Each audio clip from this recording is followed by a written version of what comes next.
तो चलिए आज भारतीय संविधान के कुछ बहुत ही जरूरी आर्टिकल्स को समझते हैं। मतलब आर्टिकल्स 91 से 100 तक। ये वो आर्टिकल्स हैं जो हमारी संसद कैसे काम करती है, इसकी पूरी रूपरेखा तय करते हैं। और हाँ, कॉम्पिटिटिव एग्जाम्स के लिहाज से तो ये बहुत ही ज्यादा इंपॉर्टेंट है। कभी सोचा है कि भारतीय संसद का रोजमर्रा का कामकाज आखिर चलता कैसे है? मतलब इतनी बहसें, इतने बिल, ये सब मैनेज कैसे होता है? देखने में तो ये काफी कॉम्प्लेक्स लगता है ना? पर मजे की बात यह है कि इसके जो नियम हैं वो संविधान में बिल्कुल साफ साफ लिखे हुए हैं। और जवाब मिलता है आर्टिकल्स 91 से लेके 100 में।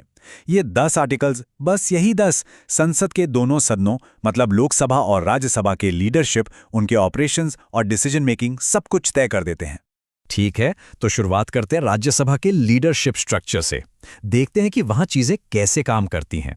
आर्टिकल 91 ये पक्का करता है कि सदन का काम कभी ना रुके।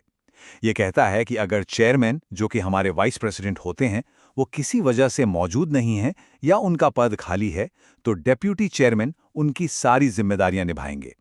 इससे कार्यवाही बिना किसी रुकावट के चलती रहती है। अब इस आर्टिकल में एक बहुत ही दिलचस्प बात है। ये नेचुरल जस्टिस के सिद्धांत पर बना है। मतलब सोचिए, क्या कोई अपने ही केस में जज हो सकता है? नहीं, बिल्कुल नहीं। तो बस यही नियम यहां भी लागू होता है।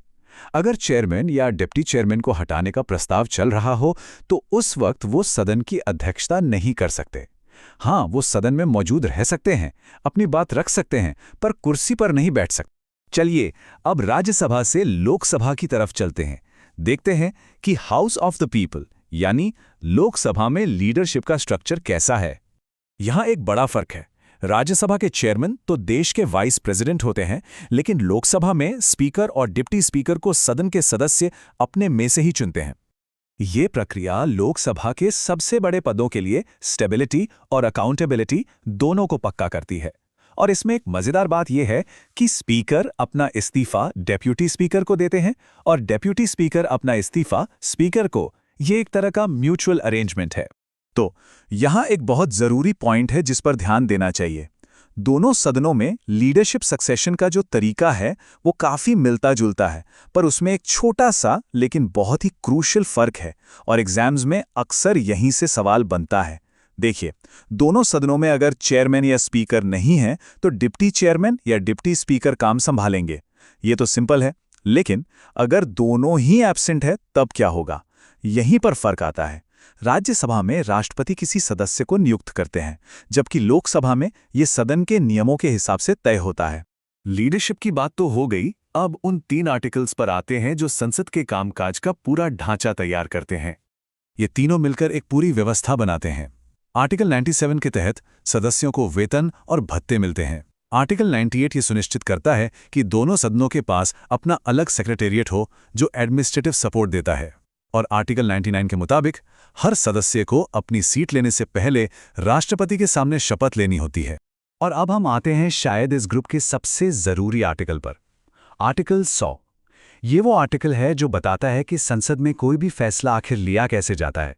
जहां इतने सारे सदस्य हों, वहां ऐसा तो हो ही सकता है कि किसी मुद्दे पर वोट बिल्कुल बराबर बराबर पड़ जाए। तो ऐसे में जब मामला टाई हो जाए तो फैसला कैसे होगा? इसका जवाब है कास्टिंग वोट यानी निर्णायक मत। ये एक स्पेशल पावर है जो सिर्फ सदन के पीठासीन अधिकारी के पास होती है। वो आमतौर पर वोट नहीं डालते। वो अपना वोट तभी डालते हैं जब किसी प्रस्ताव पर पक्ष और विपक्ष में बराबर वोट पड़े और टाई हो जाए। उनका एक वोट फैसला कर दे। अच्छा, वोटिंग तो तब होगी ना जब सदन में कामकाज शुरू हो सके। किसी भी तरह की कार्रवाई शुरू करने के लिए सदस्यों की एक मिनिमम संख्या का होना जरूरी है।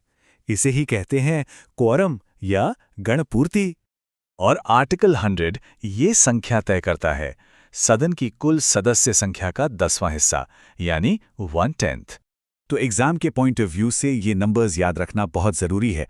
लोकसभा जहां करीब 543 सदस्य हैं, वहां कोरम के लिए चाहिए लगभग 55 सदस्य। और राज्यसभा जहां करीब 245 सदस्य हैं, वहां सिर्फ 25 सदस्यों की मौजूदगी ही काफी है कार्रवाई शुरू करने के लिए। चलिए अब इन सभी चीजों को आसानी से याद रखने के लिए कुछ बढ़िया ट्रिक्स देखते हैं जो खासकर एग्जाम्स में बहुत काम आएंगी।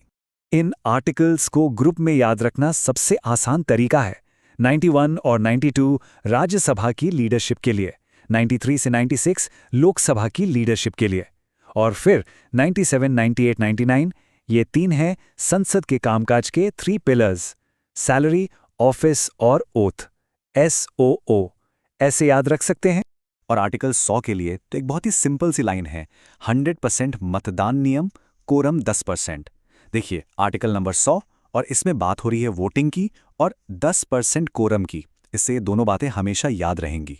तो इन सभी नियमों को जानने के बाद जब हम संसद से जुड़ी कोई खबर पढ़ते या सुनते हैं तो हमारा नजरिया ही बदल जाता है ना? हम सिर्फ ये नहीं देखते कि क्या हुआ, बल्कि ये भी समझने लगते हैं कि कैसे और क्यों हुआ।